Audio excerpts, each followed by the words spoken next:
Alors, salut à tous. Donc, j'ai allumé une petite lumière derrière parce que il n'y a pas beaucoup d'éclairage. Alors, être soi, c'est quoi? Je reprends simplement l'article de mon blog. Donc, je vais déjà commencer par ne pas être soi. Qu'est-ce que c'est? Pour expliquer ce que c'est être soi. Donc, ne pas être soi, c'est quand vous commencez à vous orienter par rapport à vos conditionnements. Pourquoi on se conditionne? Par exemple, quand on dit à un enfant, voilà, une petite fille, ça doit pas crier, ça doit pas faire des caprices, donc tais-toi. Ou alors on dit à un petit garçon, ça doit peu pleurer, soit un homme, mon fils, des choses comme ça. Je vous prends des exemples bateaux, hein. Mais déjà, dans ce conditionnement-là, l'enfant, il enregistre qu'il ne sera pas aimé si ben, la petite fille sera pas aimée si elle fait des caprices, si elle manifeste d'une certaine manière son mécontentement, et un petit garçon va enregistrer qu'il ne sera pas aimé si il pleure comme une fille, entre guillemets. Bon, bien sûr, il y a d'autres exemples. Il y en a plein, plein, plein, parce que ça, c'est un exemple de l'enfance. Il y a plein de choses, quoi. Par exemple, là, je reprends un exemple qui est carrément de Frank Lovey, hein, quand un gamin de 11 ans a réparé le sèche-cheveux de sa grand-mère, et puis un peu au hasard, et que la grand-mère, elle s'extasie devant ça, et se dit, oh là là, il est bon en technologie.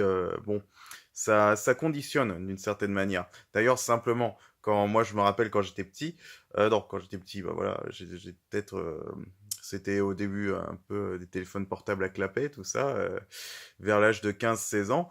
Eh bien, ma mère disait: oh là là, mais vous êtes vraiment doués, vous les jeunes en technologie, oh là là, Jocelyn, t'as quelque chose, tout ça. Et j'ai un petit peu connu la même chose, disons.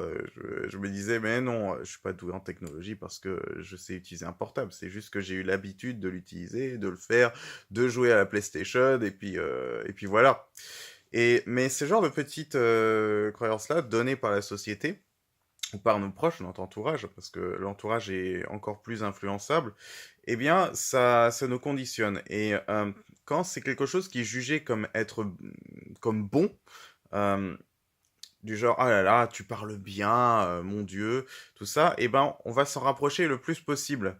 Et on va s'identifier à ça. On va vouloir faire un processus d'identification. Moi, je suis quelqu'un qui, euh, qui est bien, quelqu'un qui parle bien, quelqu'un qui est bon en technologie, quelqu'un qui ne fait pas de caprices, quelqu'un qui ne pleure pas.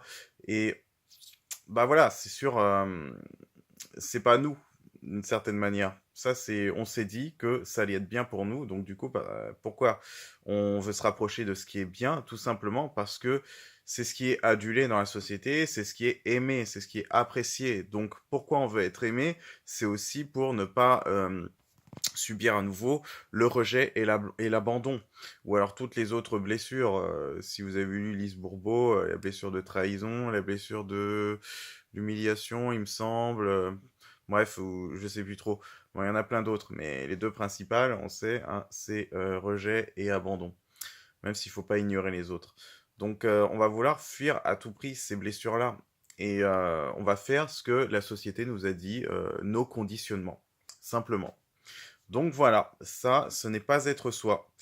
Et bon, vous lirez l'article pour plus de détails, parce qu'évidemment, je l'écris vraiment mieux que je ne le parle. Et alors, bah ouais, nous ne nous autorisons pas à nous défaire de ces conditionnements, donc de ce masque, d'une certaine manière. C'est un masque d'identification qu'on s'est mis. Euh, et puis ça oriente nos choix dans la vie, quoi. Ça peut nous orienter autant professionnellement que dans nos relations. Donc ça, c'est quand même assez important. Il y a quoi d'autre? Bah, ce qu'est être soi. En gros, il faut revenir à nous-mêmes. Là, c'est très difficile parce que on n'a pas eu l'habitude de revenir à nous-mêmes, tout simplement. On a toujours eu l'habitude de suivre nos conditionnements. Et puis, comment c'est identifié à ça? On a l'impression d'être ces conditionnements-là, d'être nos comportements. Et on confond souvent ce qu'on est avec ce qu'on fait. Or, on n'est pas ce qu'on fait. C'est beaucoup plus profond. Et donc là, c'est de revenir à se dire, bon, ce comportement-là, est-ce que je le fais vraiment pour moi? Et ce comportement-là, il vient de quelle croyance? Pourquoi je le fais déjà? Parce qu'il y a une croyance derrière. Dès que vous avez identifié la croyance, est-ce que ça vient de moi? Exactement.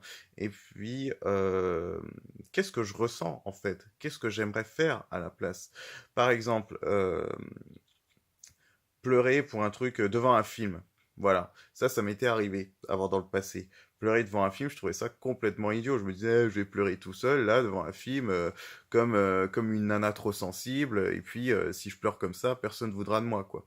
Mais j'étais tout seul devant mon film. C'est quoi le problème alors? Bon, bah maintenant, dès que je suis devant un film et puis que j'ai des émotions fortes qui viennent, eh ben, je pleure un bon coup. Je quitte à faire pause ou alors je continue à regarder le film comme ça, comme une madeleine, ouais. Et bah, parce que je m'autorise à le faire. Ce sont mes émotions qui me traversent et du coup, bah, je laisse passer et ça passe comme ça. D'où je dois être jugé par rapport à ce que je fais. Et surtout, vu le nombre de choses que les gens font tout seuls de leur côté, enfin voilà, quoi, si on n'a plus le droit de se lâcher tout seul, mais avec nous-mêmes, on est notre propre bourreau, notre propre tyran. Ça sert à rien.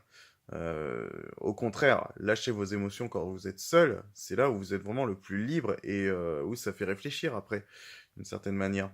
Vous êtes vraiment plus authentique avec vous-même quand vous laissez vos émotions vous traverser et puis s'exprimer. Vous êtes authentique avec vous-même. C'est un respect de soi. Voilà. Bon, après, les gros durs, ceux qui voudront jouer les gros durs, de toute manière, ils seront rattrapés par la fragilité tôt ou tard.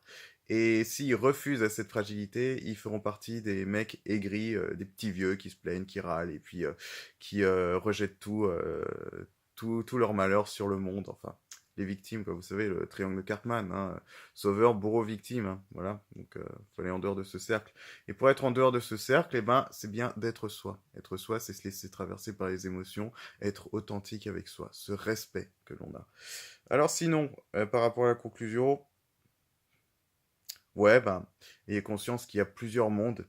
Il n'y a pas qu'un monde, il y a mon monde, il y a votre monde, et voilà. Donc, vos vérités, c'est à vous de les trouver. Aussi, j'ai fait un article sur les valeurs, allez le voir pour mieux vous connaître, et ça va vous aider pour être un peu plus vous-même. Voilà, petite vidéo de nuit. Je vous remercie d'avoir écouté cette vidéo jusqu'au bout. Je vous invite à la liker, à la partager pour m'aider à développer mon activité, à être plus visible. Et puis voilà, hein, on partage ce qu'on peut dans nos vies, donc ça fait du bien. Et j'aime bien voir les gens partager aussi, et je les encourage pareil. On s'encourage tous mutuellement. Voilà, voilà. Bon, si vous avez des sujets à me proposer, mettez-les dans les commentaires, j'y réponds. Et puis je vous dis à la prochaine.